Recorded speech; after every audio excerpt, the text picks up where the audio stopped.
you all so much for being here. No, I'm so happy to see you all. It's so wonderful to see you all here. Thank you so much for coming. I'm really delighted to introduce Christopher, who is an artist, an art teacher, and a writer from South Louisiana.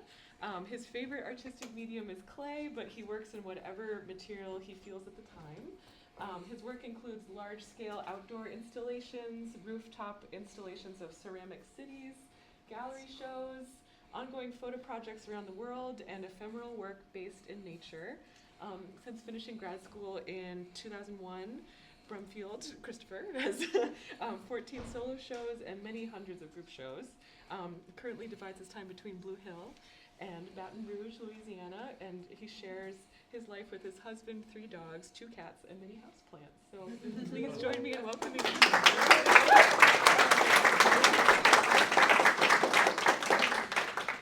Hello, everyone. Welcome. It's good to see you all here tonight. Thanks for coming out on a Tuesday. So today, I just wanted to talk about, kind of cover some bases. I'm going to start with a little history. First off, I'm an artist. I teach art history, and different things. Right now, I'm just teaching art history and enjoying that, learning more about the history of art, and specifically, the last month, I've been learning more about art history that's specific to myself and my life. So I wanted to start with some terms today. And this, by the way, is the bull jumping mural from Knossos, which is a Minoan palace, which I always thought when I was a young art student that it was one of the gayest pictures I had ever seen. So I thought it was a good reference point to start this lecture. So what are we talking about here? LGBTQIA+. Who's overwhelmed by all these letters?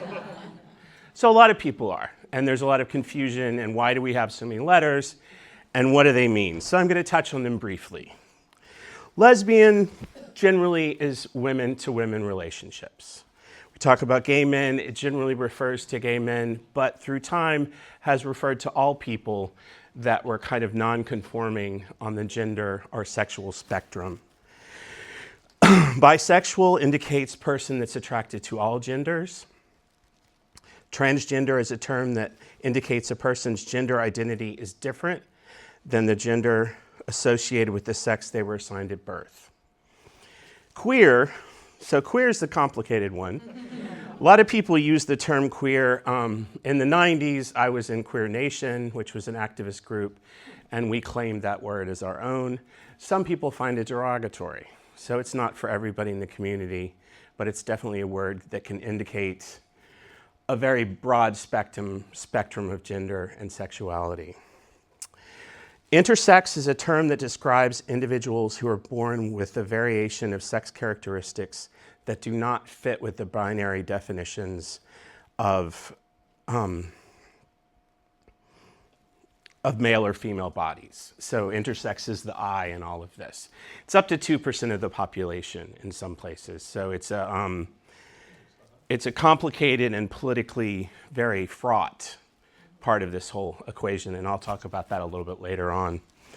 We have A stands for asexual. Some people refer to this as ace, and it refers to someone who has limited or no sexual attraction to other people, but can experience romantic relationships.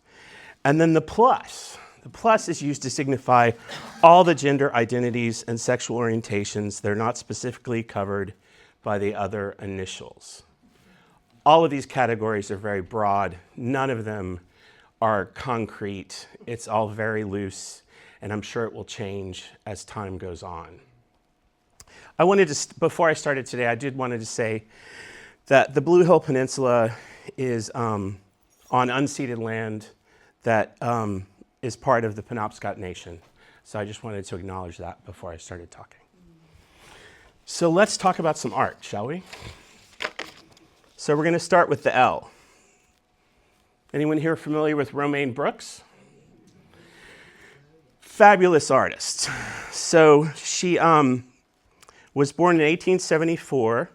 She was an American painter that mostly worked in Paris and Capri.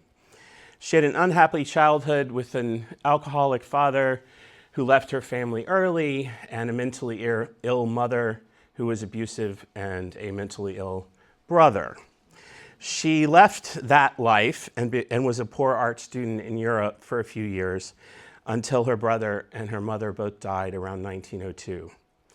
At that point, she inherited a vast fortune and started living the life that she wanted to live, where she married a man, had relationships with men, not really consummated relationships because the man she married was also a homosexual.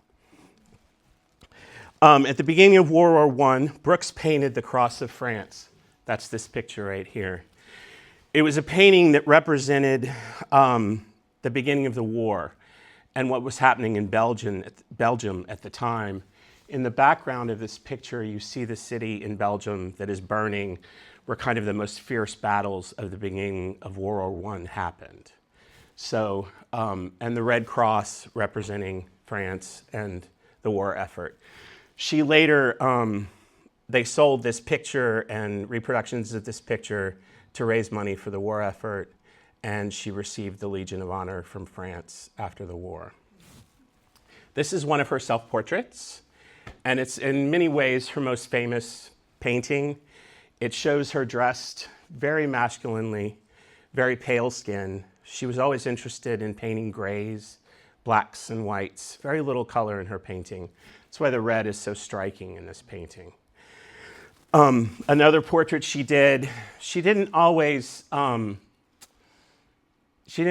paint her subjects in the most flattering manner, they thought, but she painted them as true as she believed them to be.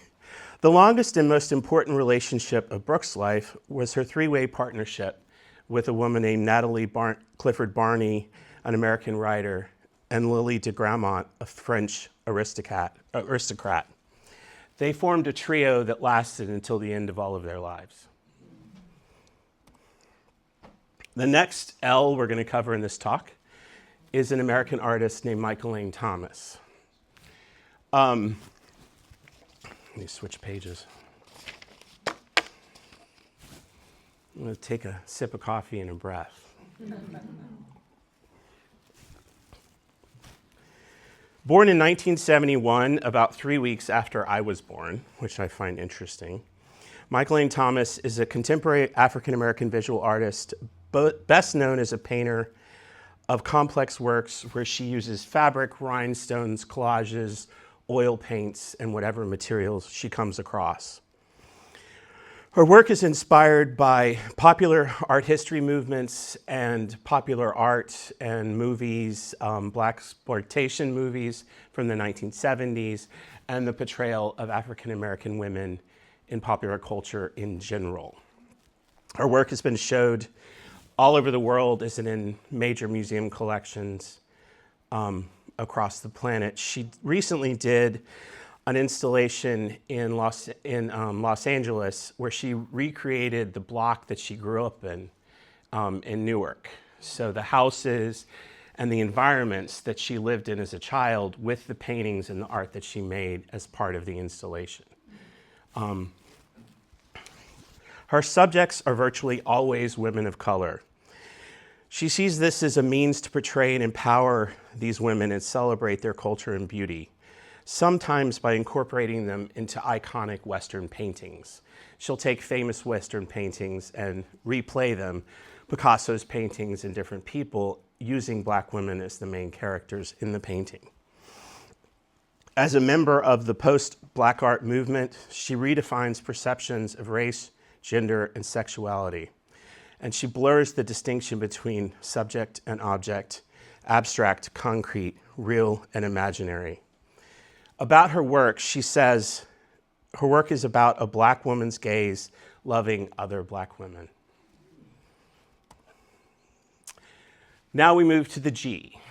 So here we have, anyone familiar with David Hockney? Some say the most prominent of all living British artists. He's 87 this year, or 88 this year, and he has been painting since the 1960s, continually, and became very well known in the 70s for his paintings of Los Angeles and California, where he would paint swimming pools and naked young men diving in and out of these swimming pools, and was entranced with the quality of light in Los Angeles. Coming from England, when he got to LA, he found it to be very free and very bright.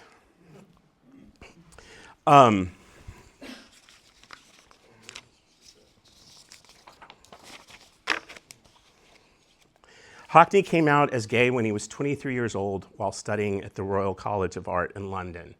This was not usual for the time, and homosexual acts in Britain were not decriminalized until 7 years after that, with the Sexual Offences Act. So he was really pushing the envelope in his own personal life and in the art he was making. He did not follow the contemporary styles of the 60s. He kind of went his own way and has pretty much followed whatever interest he had since then, ignoring whatever else happened.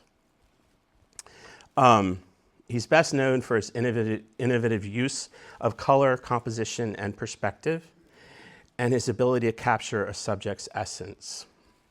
Here we have two self-portraits that he did of himself.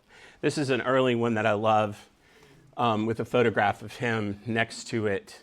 These kind of fractured portraits he was doing for a while. He always has a cigarette, and I don't know how he's lived so long, but he generally has one in his hand, and he's got the voice to match. So this is a portrait that he did. Does anyone know who that is? It's the famous drag performer Divine. So this is a portrait he did of Divine in the 70s that really kind of shows the essence of a man who, while a fierce drag queen, was one of the kindest people in the world. So it's an interesting portrait of somebody that he was friends with and that has become very important in popular culture after his death. Sticking with the G, we have Felix Gonzalez Torres, who was born in 1957 and was a Cuban-born American visual artist. He worked in New York City primarily between 1979 and 1995 after attending university in Puerto Rico. Gonzalez Torres' practice incorporates a minimalist visual vocabulary and certain artworks that are composed of everyday materials. He was openly gay and frequently explored themes around his sexuality and the stigma of that in his work. This is a billboard that was installed in 1989 for one of the biggest early gay pride parades in New York that 200,000 people marched past when it was installed in New York City. And it says, People with AIDS Coalition, 1985, Police Harassment, 1969, Oscar Wilde, 1895, Supreme Court, 1986, Harvey Milk, 1977, March on Washington, 1987, and Stonewall Rebellion, 1969. So important dates in gay history on a billboard for everyone to see. And this other picture, it's called Untitled Perfect Lovers from 1987. So when his lover was diagnosed with AIDS, he made this piece of two clocks, two exact manufactured clocks from the manufacturer set to the exact same time and installed in the gallery. The idea is eventually the clocks would fall out of sync. So it was a portrait of his lover that was dying of AIDS, who died in 1991, and then Gonzalez Torres died of AIDS in 1996. So this piece is a way for him to explain this coming together and then separation of two people by this horrific disease that took so many of our artists in the 1980s and 90s. He said he wrote a note about this piece to his lover that said, "Don't be afraid of clocks. They are our time. Time has been generous to us. We imprinted time with the sweet taste of victory. We conquered fate by meeting at a certain time in a certain space. We are a product of time. Therefore, we give back credit where it is due, time. We are synchronized now, forever, I love you. Which is a very sweet sentiment. And this piece continues. It's been reproduced by other conceptual artists since then and has been very influential in not only gay art, but in conceptual art since it was first made. Now we're going to move to the B. So anybody know who this is? So Frida Kahlo is one of our most famous bisexual artists, and her father was a German Lutheran, and her mother was a mix of the I always pronounce that wrong, indigenous people of northern Mexico. She is remembered for her self-portraits, pain and passion, and bold, vibrant colors. She is celebrated in Mexico for her attention to Mexican and indigenous culture, and by feminists for her depiction of female experience and form. So Frida was in a terrible tram accident when she was 18 years old, and it broke her body, and she had 37 surgeries through her life and lived in constant pain her whole life. So painting was the way she recuperated from that first accident, because the tram basically broke her spine. And they put her back together, and they kept having to put her back together as her life went on.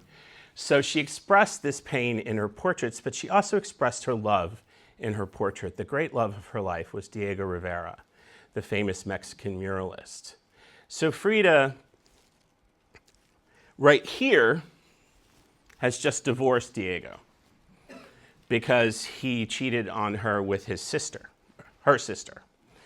And so she cut off all her hair that he loved to symbolize breaking with him and their marriage. And then this other portrait where she shows her two sides, her European side and her Mexican side in traditional costume, and how the connection of two people can be expressed. So it's a double self-portrait and a beautiful, beautiful picture. Her bisexual affairs, why we include her, included Dolores Del Rio, who was the first really famous Mexican Hollywood star, and it's rumored Josephine Baker, among others. And she also had an affair with men as well. So she eventually remarried Diego, and they stayed together until she died. So that's Frida. Then we're going to jump across the pond and talk about Vanessa Bell and Duncan Grant, two figures in the Bloomsbury movement. And these guys created this. This just recently came to light in 2018. Are you guys familiar with the Dinner Party by Judy Chicago? So this is an early version of that was rumored to exist, but was in a private collection until 2018. It's a fantasy dinner party for the ages. Queen Victoria seated between Pocahontas and Cleopatra, Catherine the Great sharing a table with Helen of Troy. So these hand-painted china plates were created in 1932 by Vanessa Bell and Duncan Grant. They represent 48 notable women with another two plates that depict the artists. So Duncan Grant made the 50 women dinner set. So Duncan Grant was a bisexual, and he had a relationship with Vanessa Bell, and they lived together off and on most of their life and shared a child together, even though Vanessa Bell's husband was another person in this. It was the Bloomsbury group. There was a lot of stuff going on. So, but this piece really shows this kind of early looking at history and mining women out of it and saying, these are what we're paying attention to. You know, we're building statues of Alexander the Great and Caesar or whoever else. Maybe we should be looking here. So it's and now these are on display at the house Charleston that Vanessa Bell and Duncan Grant shared. So very cool, and I can't wait to get over to see it. There's a lot of the people that they put in the dinner set were people that were not necessarily queer, but definitely liberated in many ways. So they picked their people carefully, people from Charlotte Bronte to Sarah Bernhardt and Jezebel. So Vanessa said they created pottery and wall hangings, and they painted their houses, and they created screens and fabric and all sorts of things because they thought this Omega Workshops was the name of the company where they made all these things. So they thought handcrafted art really connected to the avant-garde that they were looking to feel. And Vanessa Bell was in love with clay. She told Grant that the feeling of clay rising between one's fingers is the keenest sexual joy. And then we move to the tea. So this is Vaginal Davis. Vaginal Davis was born in Los Angeles, California, is an American performer, painter, independent curator, composer, filmmaker, and writer. She was born intersex and raised in South Central Los Angeles. Davis gained notoriety in New York during the 1980s, where she inspired the Bushwick neighborhood of Brooklyn's prevalent drag scene as a genderqueer artist. She currently resides in Berlin, Germany. Growing up, Davis lived with her mother, originally from Louisiana, and 4 older sisters. Her mother was Black Creole, her father was Mexican and Jewish. Davis's mother was a revolutionary feminist and community activist in the South Central area. Planted food gardens in vacant lots way before that was fashionable, and helped to feed the homeless, impoverished, and marginalized people of the area. As a young child in Los Angeles' public education system, Davis was accepted into the Gifted Artist program, where she was first exposed to and developed a love of theater, opera, and art. At 7, she saw Mozart's The Magic Flute on a school trip to the opera and credits this experience as the catalyst for her development as a drag queen and an artist. She's done everything from punk meets grammar, queer activism, Black counterculture, and the resistance meets desire movement. She said she took her name from Angela Davis because she basically wanted to be her when she was the most wanted woman in America. All right, so now we move to queer or non-binary, or however you want to define the Q in our string of letters. How's everybody doing? Good. Okay. How are you? I'm covering a lot. So I'm good. So Zanelle Maholi is a South African artist and visual art activist working in photography, video, and installation. Maholi's work focuses on race, gender, and sexuality with a body of work that dates back to the early 2000s. Documenting and celebrating the lives of South Africa's Black lesbian, gay, transgender, and intersex communities, she is non-binary and uses they/them pronouns, explaining that she's just a human. She does not claim to be trans and is clear about that. She's described herself as a visual activist more than an artist, and she's dedicated to increasing the visibility of the people that she photographs. She often says that what we see in visual culture is the pretty people, the famous people, the successful people, and the everyday people are the ones that she finds interesting. So the people she photographs are in the townships of South Africa and the places where she lives and works. A lot of her work has been political activism against the stigma of HIV in South Africa, and also the stigma of in the idea of corrective rape, which is a thing that happens where straight men rape lesbian women to try to change them. And this often causes these women to have HIV. So this has been a huge problem and something that she works with a lot of the people that she photographs and documents. she recently had a big retrospective at the Tate in Britain, and her work is very powerful. The photographs, she'll have a wall in the gallery that has a photograph of 60 people, non-binary people from the townships. So all different faces and stories. This is a drag performer they have drag beauty pageants in one of the townships, and this is one of the performers from that, and she documents these performers. This is a self-portrait that she did that I think is just striking. And then we move to Claude Cahun. Is anybody familiar with Claude Cahun? So Claude Cahun was born Lucy Renee Matilda Schwab in 1894. She was a French surrealist photographer, sculptor, and writer. She adopted the pseudonym Claude Cahun in 1914.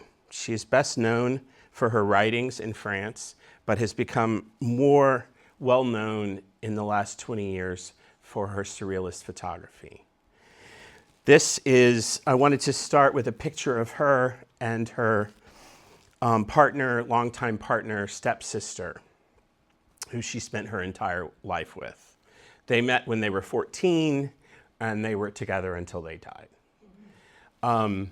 This is them in their home on the Isle of Jersey, and this is her on Jersey after the war, walking her cat. So I put these in because I think it's important to talk about activism against Nazis. So on the Isle of Jersey, which was occupied by the Nazis during World War II, Claude and her partner decided to stay. Marcel Moore is the pseudonym that her partner took as well. So they stayed on the island, and they created surrealist art to mess with the Germans for the entire wartime.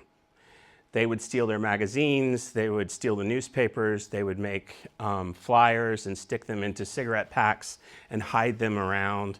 They would slip subversive letters that they wrote into the soldiers' pockets, telling them to desert, and basically committed this art war against the occupation for the entire time of the occupation.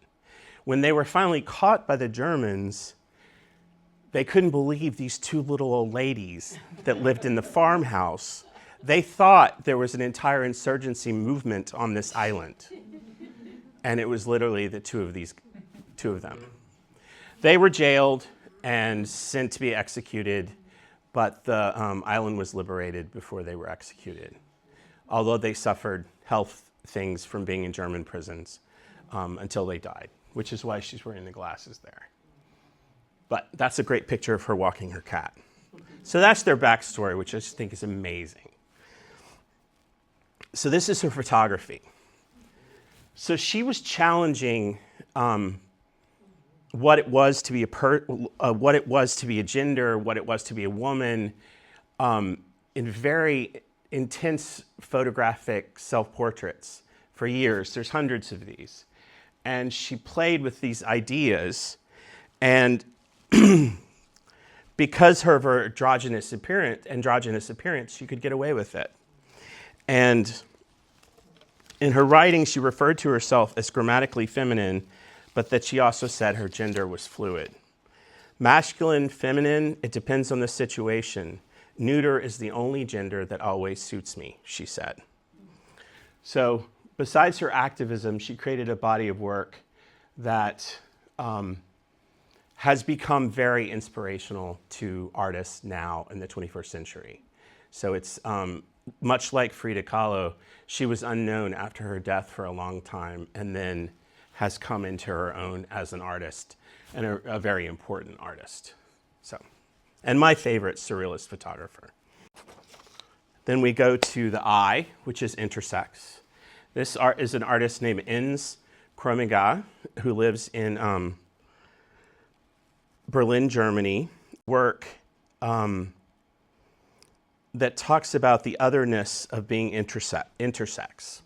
So Ins is a friend of mine, and just full disclosure, and their work talks about They take incredible drawings and they mix them with visual imagery, mutants, monsters, freaks, misfits, all kinds of characters to incorporate the fears of the normal constructed world and culture to represent the boundaries of what's acceptable.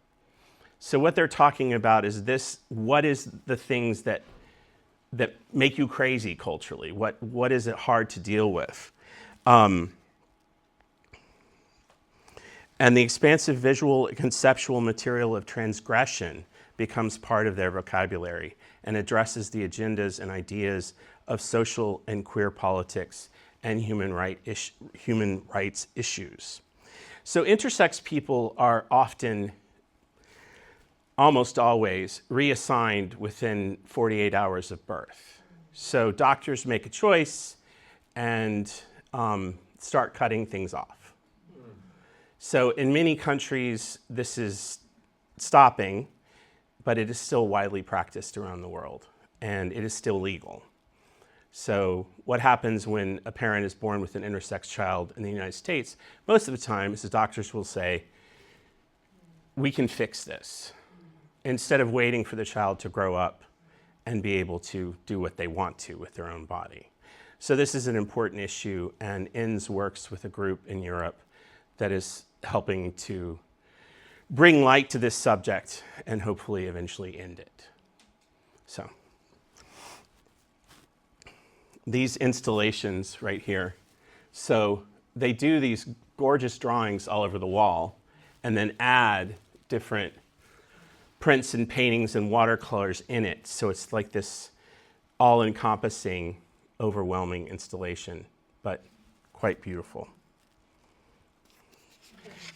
And then we come to the A.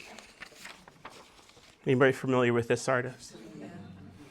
So Edward Gorey didn't exactly say he was asexual, but he kind of did. So I'm using him as my asexual artist example.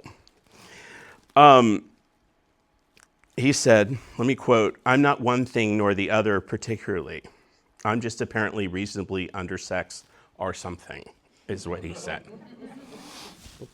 He usually had 7 cats at any given time, and he lived in Yarmouth in Massachusetts. And you can visit the Edward Gorey house today if you like and see his wonderful art and the wonderful collections that he had in his home.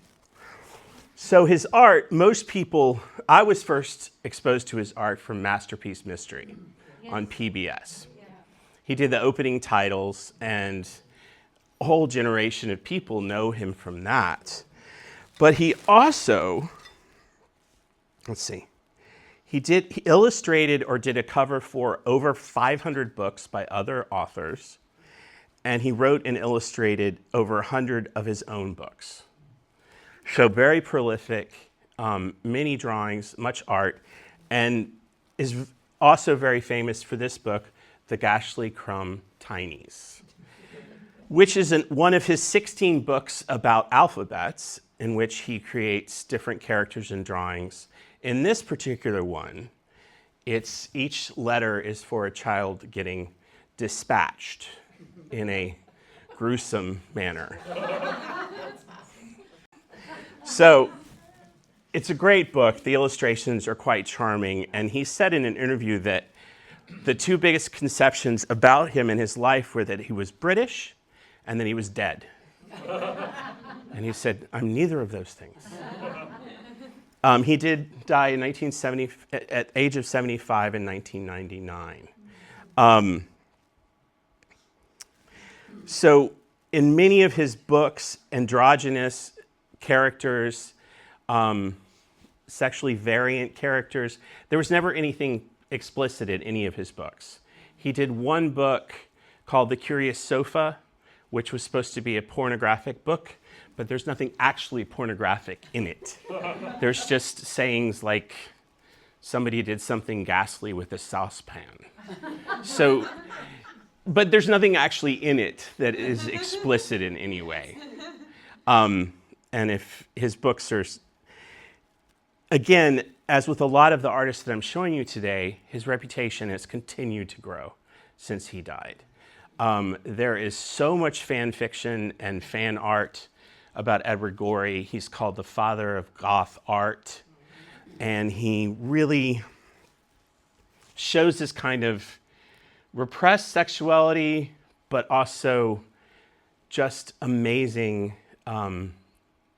characters. And like these guys in the dress with the mustaches, they're my favorites. And he also illustrated T.S. Eliot's Book of Cats, which is a marvelous edition if you ever get to see it. So his art has inspired annual costume balls in San Francisco and Los Angeles.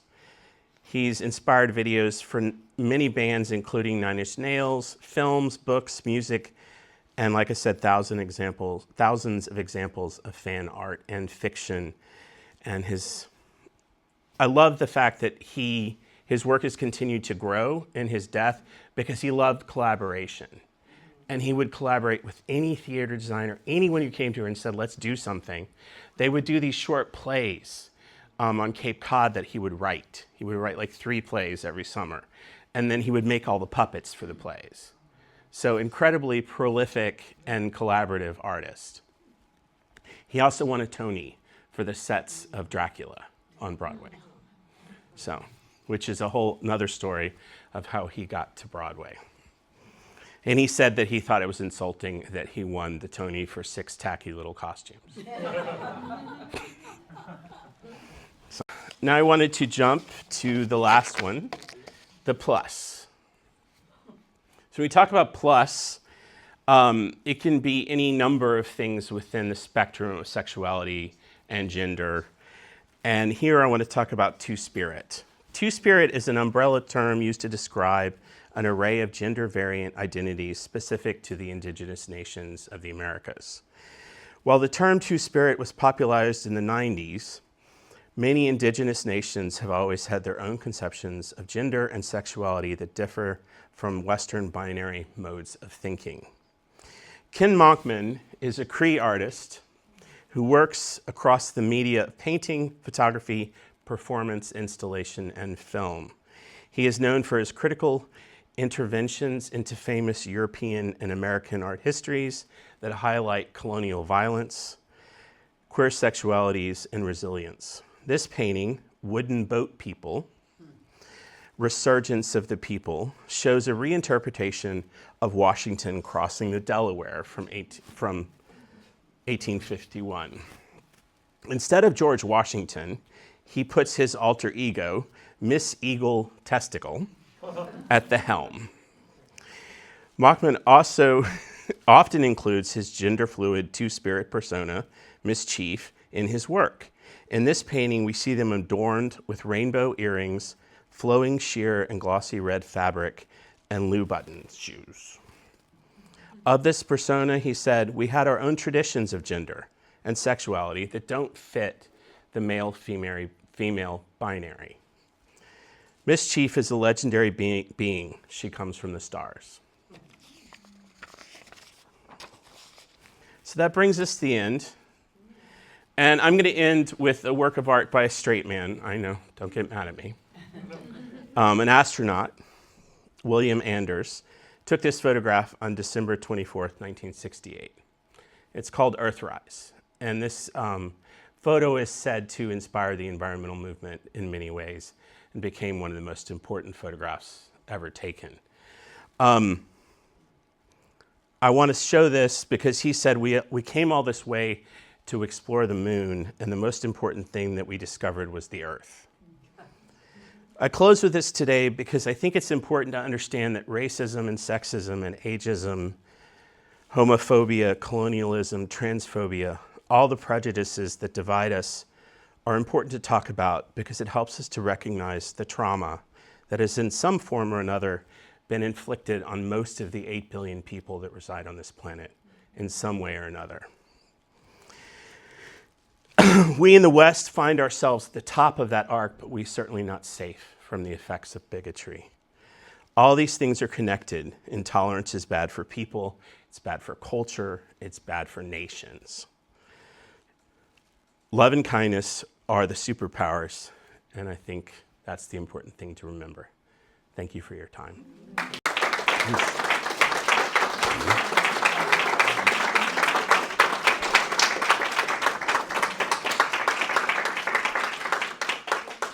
right, so are there any questions? Yes, sir. Oh, I'm curious how you decided on the ones you just showed us, and how many did you look at and consider before you got to those? 300? I started working on this 2 months ago, and I was like, this will be easy. And then I overthought it and overthought it. And then I got up this morning and redid it again. Yes? Are there any artists that you wish you added? Oh, many. I didn't do any. I threw some ceramics in there, so I got that in there. But there's so much, and there's so many things. It was hard to not really touch on feminist artists. It was hard to not touch on artists who really talk about colonialism more. And then just more mainstream artists as well that I didn't actually get a chance to talk about. Just wanted to kind of cover the gambit and help define the terms, because that tends to be something that a lot of us find confusing.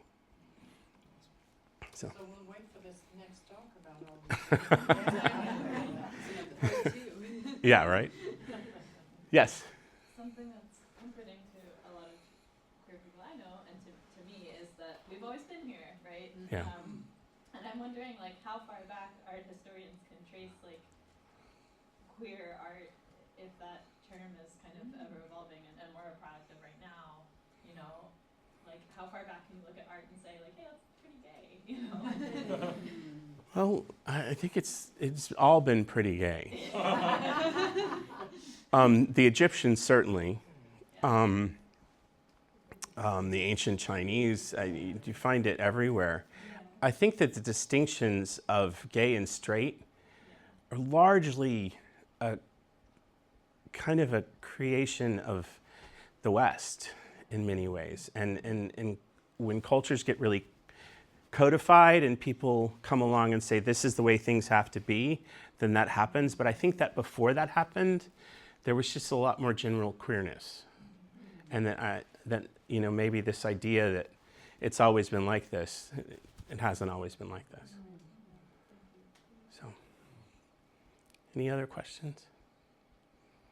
How do I talk about this with my husband? I'm not serious, but this is wonderful. Thank you so much, because, I identify as, I have no idea, something in there. I'm married to a man, I've dated women. And it is so refreshing to be in this little place in Maine right now having this conversation. And I'm just excited about how this and everything that you showed us tonight can help me when I'm having conversations with my husband, who's an iron worker from Boston and really doesn't get it. So thank you for that. Yeah, have the conversations. That's what we have to do. Yeah. And they're not always easy to have. So,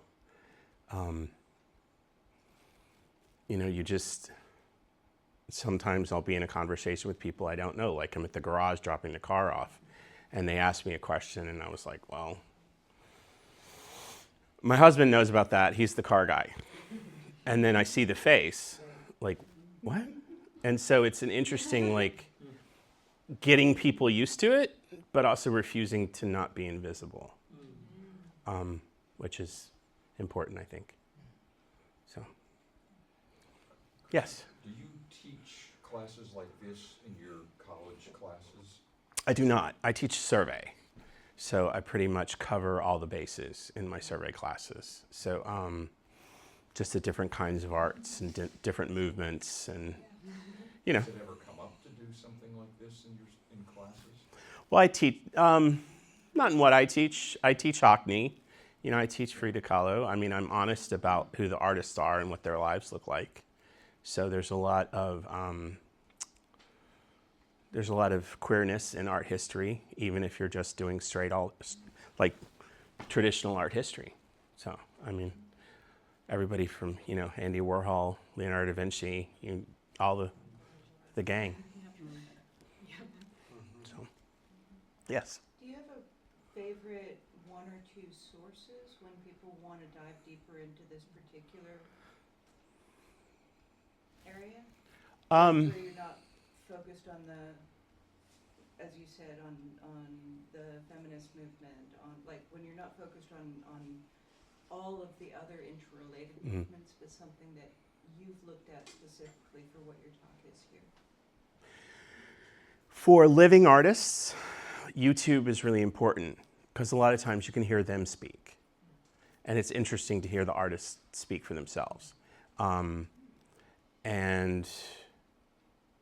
I mean, the internet's a great invention.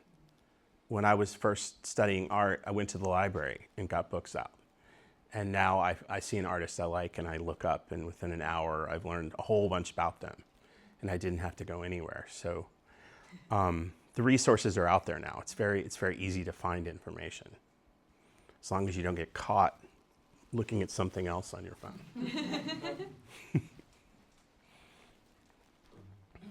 All right. Yes? What are you working on as in your art currently? What do you have going on at the moment? Just making stuff, doing some pieces with a friend who's an artist for a collaborative show at Deer Isle Artists Association this summer, doing some work there. I'm in a show for Photo NOLA in December, which is a photo citywide show in New Orleans. And so working on that. And just making stuff.